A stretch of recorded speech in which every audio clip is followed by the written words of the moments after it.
So today we are going to start with the preparation of ethers, the lab preparation of ethers. Lab preparation of ethers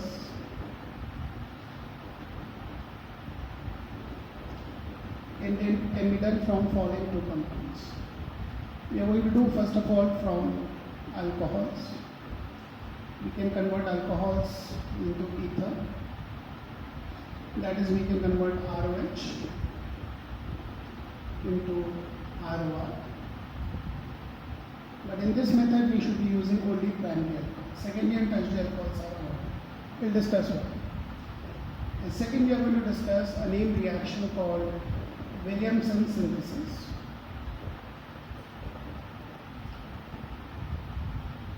The name reaction, or the name of the person who has given this reaction. It's a nucleophilic substitution reaction in which we'll try to convert alkyl halide into ether, that is ROR. So first of all, we are going to start from alcohols. So let's see how do we convert alcohols into ether. And as I told you, in this method, we'll be using only primary alcohol. So primary alcohols into ether. The reaction is very simple. We take a primary alcohol. We are supposed to use a dehydrating agent, concentrated sulfuric acid. We have to use a temperature around 413 Kelvin. And what will happen, you will take two alcohol molecules, they will lose the water between them, and you will get the formation of ROR. Now let's write this reaction in another manner. We have got a primary alcohol, another molecule of primary alcohol. We have to use two molecules. We are heating it with a dehydrating agent, Pong's sulfuric acid, 413 Kelvin. What will happen? H will go from here, OH will go from here. The molecule of water is removed, and you get the formation of an ether with the formula ROR. And as I am telling you again, preferably this has to be a primary. For example, somebody asks us to convert methyl alcohol into dimethyl ether. Methyl alcohol into dimethyl ether. So let us first of all write down the structure. Methyl alcohol is CH3, OH. Dimethyl ether is CH3, OCH3. So very simple, you have to use two molecules. Heat with concentrated sulfuric acid. Temperature you 413 Kelvin, and you get the formation of the ether. Let us take one more example. So we're discussing the preparation of ethers starting from primary. The first method for the preparation of ether.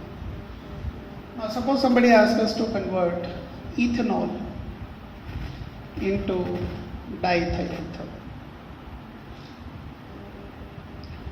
Let's write down the structure. It's very simple. Ethanol is C2H5OH. Concentrated sulfuric acid. Temperature 413 Kelvin. Two molecules. Water is removed, and you get a formation of C2H5 or C2H5. Now you may be wondering in this method why we can't use secondary or tertiary alcohol. Why only we use primary alcohol? Why only we have to use primary alcohol? Now the reason for this, or we can write down the limitation of this reaction, is as follows. That in this reaction, never use a secondary alcohol or a tertiary alcohol. Because you won't get an ether, they will lose a molecule of water, and you will get the formation of an alkene and not an ether. For example, suppose we use this alcohol, which is an example of a tertiary alcohol, 2-methyl propane tool. We heat it with concentrated sulfuric acid. We will not get ether. The water will be removed from one carbon, the OH will go, from the adjoining one H will go. Water is removed and the main compound that we get is an alkene and not the ether. So you cannot convert a secondary or a tertiary alcohol into an ether by this method because they undergo dehydration and they will give you the formation of an alkene and not the ether. So that's a limitation of this particular reaction. So water is removed and you get the formation of an alkene. Now let us see the second method for the preparation of ether, starting from alkyl halide. As I told you, the method is called Williamson synthesis, which is an example of a nucleophilic substitution reaction. So second method we are going to do, this is called Williamson's synthesis. An example of nucleophilic substitution reaction.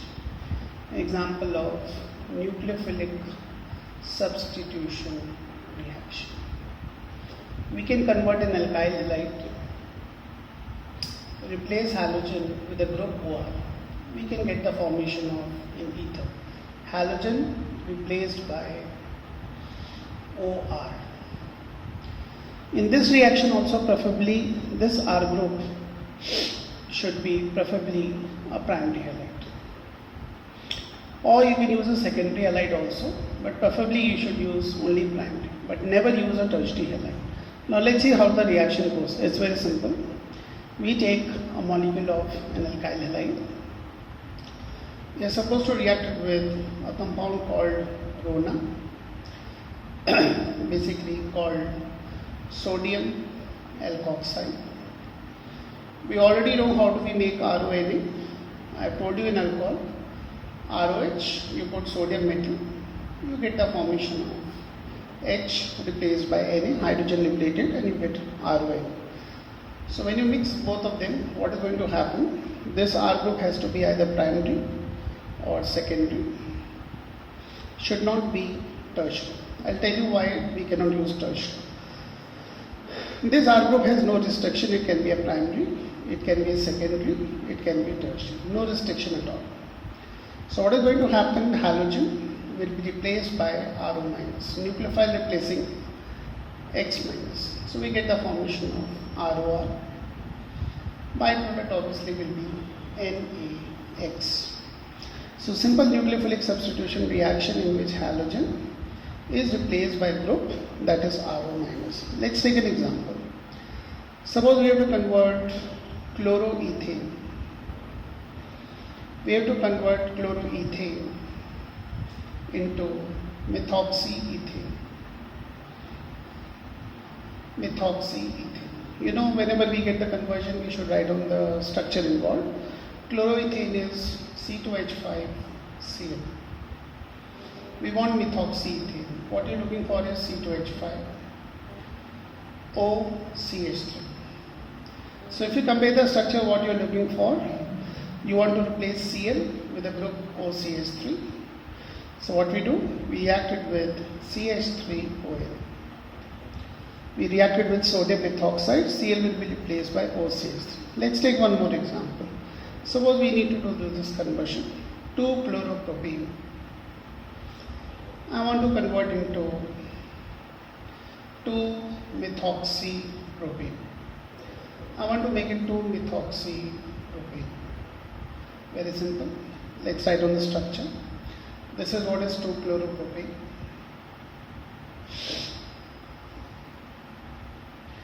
We want 2-methoxypropane. This is 2-methoxypropane. So we are going to react it with CH3ONA because we have to replace Cl with the group OCH3. Naturally, OCH3 group will come from sodium methoxide. So I was talking in this reaction, Williamson's reaction has got two limitations. One of the limitation is in front of you. that in this reaction alkyl halide cannot be tertiary. We'll just see why alkyl halide cannot be tertiary. There is one more limitation that we are going to discuss. So there are basically two limitations of Williamson's synthesis. Let us see one by one what are the limitations of the Williamson's synthesis. Limitation, shortcoming of Williamson's synthesis. So limitation of Williamson's synthesis. The first limitation is never ever use tertiary halide in the reaction, because tertiary halide in the presence of sodium alkoxide will not undergo substitution, it undergoes dehydrohalogenation, removal of hydrogen and halogen. And you will not get the formation of an alkene or ether, you will get the formation of an alkene. What is dehydrohalogenation? Read in 11th class. Removal of halogen and hydrogen. So in this reaction, you cannot use a tertiary halide. Let us see what happens if we use a tertiary halide. Tertiary halide if we use and we react with sodium alkoxide, which is a very strong base, the tertiary halide will undergo elimination and not substitution. For example, we have this alkyl halide. We want to make it into an ether. Let's say we reacted with CH3ONA, which is a very strong base. Now what do we expect? The halogen replaced by OR group, but it will not happen. This is an example of tertiary halide. It will lose hydrogen and halogen. From this carbon, halogen will go. From the adjoining carbon, H will go. Removal of HCl, and you get a double bond over here. So you will not get the formation of an alkene. You will get the formation of not an ether, but you will get the formation of an alkene. You will get 2-methyl propene, and not the ether that you are looking for. So in Williamson's reaction, never use tertiary halide. If you use tertiary halide, what will happen? You will not get an ether, you will get an alkene. Now there is one NCERT question, that what raw material we should use to make this ether by using Williamson's reaction. Suppose I want to make this particular ether using Williamson's reaction. So what should I mix? What should be the raw material if I want to make this ether? Now what is this ether? This ether is tertiary butyl methyl ether. On one side there is a tertiary butyl group, and on another side we have got the methyl group. What will be the aliphatic name? This is a long chain 2-methoxy 2-methyl propane. So if you want to make 2-methoxy 2-methyl propane or tertiary butyl methyl ether, what raw material you should use? You know the raw material which are used in Williamson reaction is RX and RON. So we should be able to find out what R group this should be and what is the R group this. Now in this ether there are two R groups, one is this, another R group we have to use is this. Now this R group we cannot make it with X, because if we put this R group with X, it will be a tertiary halide. So what I will do, I will put this R group with this and this R group with this. So the raw material to be used is this R group has to be CH3. CH3, you can take any halogen Cl, and this R group you can put this one. This is called sodium tert butoxide. Sodium tertiary butoxide. This compound is sodium tertiary butoxide. So if you mixed chloromethane with sodium tert butoxide, the raw material, you will get the ether tertiary butyl methyl ether. This R group cannot be tertiary. This R group can anything primary, secondary, tertiary. So I put a tertiary R group with this, another R group with this. So if you mix chloroethane with sodium tert butoxide, you will get tertiary butyl methyl ether. So this is the first limitation of Williamson's reaction. We should never use a tertiary halide in this particular reaction. If we use tertiary halide, we will not get the formation of ether. It will undergo dehydrohalogenation and you will get the formation of alkene. Sodium alkoxide is a very strong base. It will bring about dehydrohalogenation and not nucleophilic substitution reaction. If you use a tertiary halide, even in the secondary halide, there will be a problem. So preferably you should use primary halide. You can use secondary halide, but the yield of the ether would be less because some part will also convert into an alkene. Primary you will get only the ether. So preferably in Williamson's reaction, you should go for primary halide. Now let's see the second limitation. Second limitation is never use aryl halide in Williamson's reaction. Don't use a aryl halide or haloarine in Williamson's reaction. Now what are aryl halide or haloarenes? In which halogen is directly on the benzene ring. Let's say you should not use a chlorobenzene in Williamson's reaction. Because if you take aryl halide, let's say chlorobenzene, and you mix with any ROMe, answer would be no reaction at room temperature. Because you won't be able to replace this Cl with OR group. You can't substitute this Cl with OR group. The reason is in this molecule there is resonance, and because of the resonance, this bond, carbon halogen bond, has got actually partial double bond character. This bond is PDC, partial double bond character, due to the phenomenon of resonance. So this bond will not break.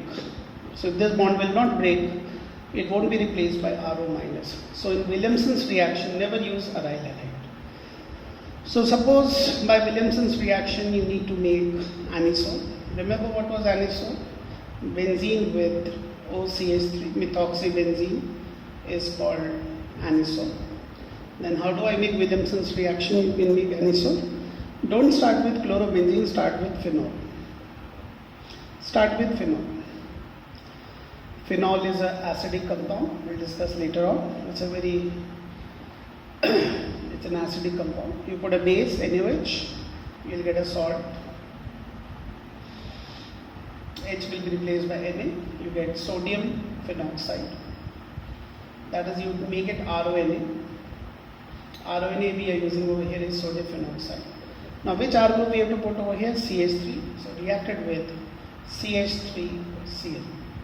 NaCl will be going away and you will get the formation of anisole.